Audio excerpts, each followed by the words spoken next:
Kenji, thank you so much. That was, I think everyone will agree, that was actually a very beautiful, moving piece right there. And I was just looking at all the names of the different organizations that you were collaborating with, and you know, I guess that one of the themes that we're focusing on today is collaboration and non-traditional partnerships. How did you forge those kinds of relationships, this sort of combination of art and science, if you like? I really came about organically. I was just so driven and inspired by this mission of this meeting with the astronaut and bringing that transformation to those of us who can't yet go to space. And things really came together. To be honest, I met someone from NASA at an underground party in Washington, D.C., so parties do work. And so where all good ideas are born. Yeah, but you know, one thing leads to another, and the scientists at NASA really were so supportive. I mean, I couldn't believe the amount of support from NASA. And actually, these scientists were sitting in a room very frustrated by the lack of engagement of the public with all the press releases and all the research that they send out.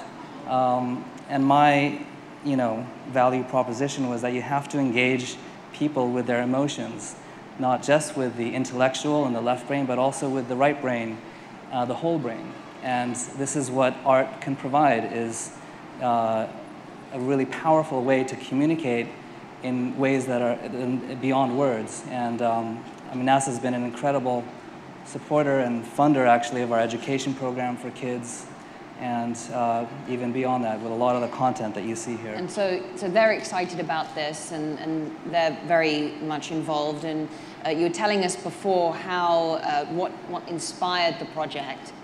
Just explain a little bit now about the meaning of what we've just seen and heard.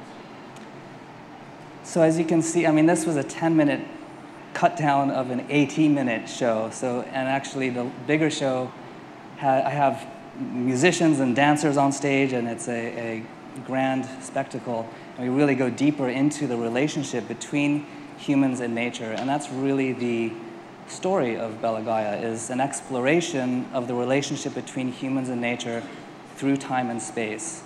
But what we did show here today is a lot of the more amazing scientific visualizations and anthropogenic activity of how our actions do affect things in the natural world, and how everything has a consequence.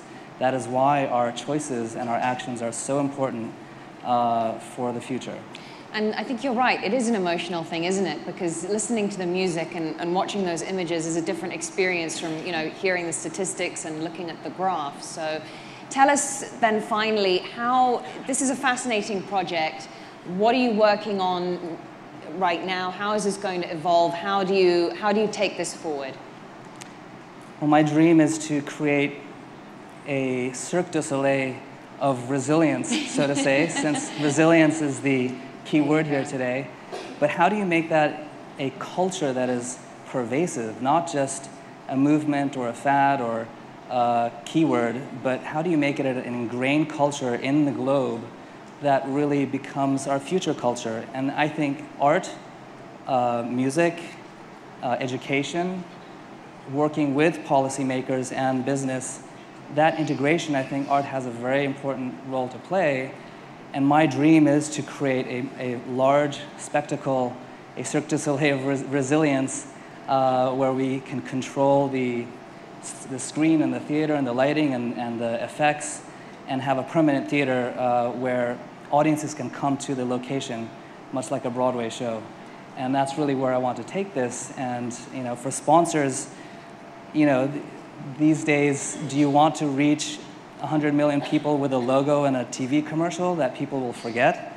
Or do you want to really create a memorable experience that people will not forget and actually affect the way that they change, that they affect their actions? And you know, human psychology, humans act on how we feel, not how we think. And I think, you know, I hope people can take away this message that you have to really engage people as whole bodies, not just statistics and data. You know, we've seen the challenges with the climate change movement of just throwing out numbers and press releases and the occasional polar bear, but how does that affect our personal lives? We have to make it personal and meaningful for our families. So that's really my mission with Bella Gaia, and we've... Yeah, I think that really brought things home. And when you make it on Broadway, I'm going to buy my ticket. Right. Kenji Williams, everyone. Thank you. Thank you so much.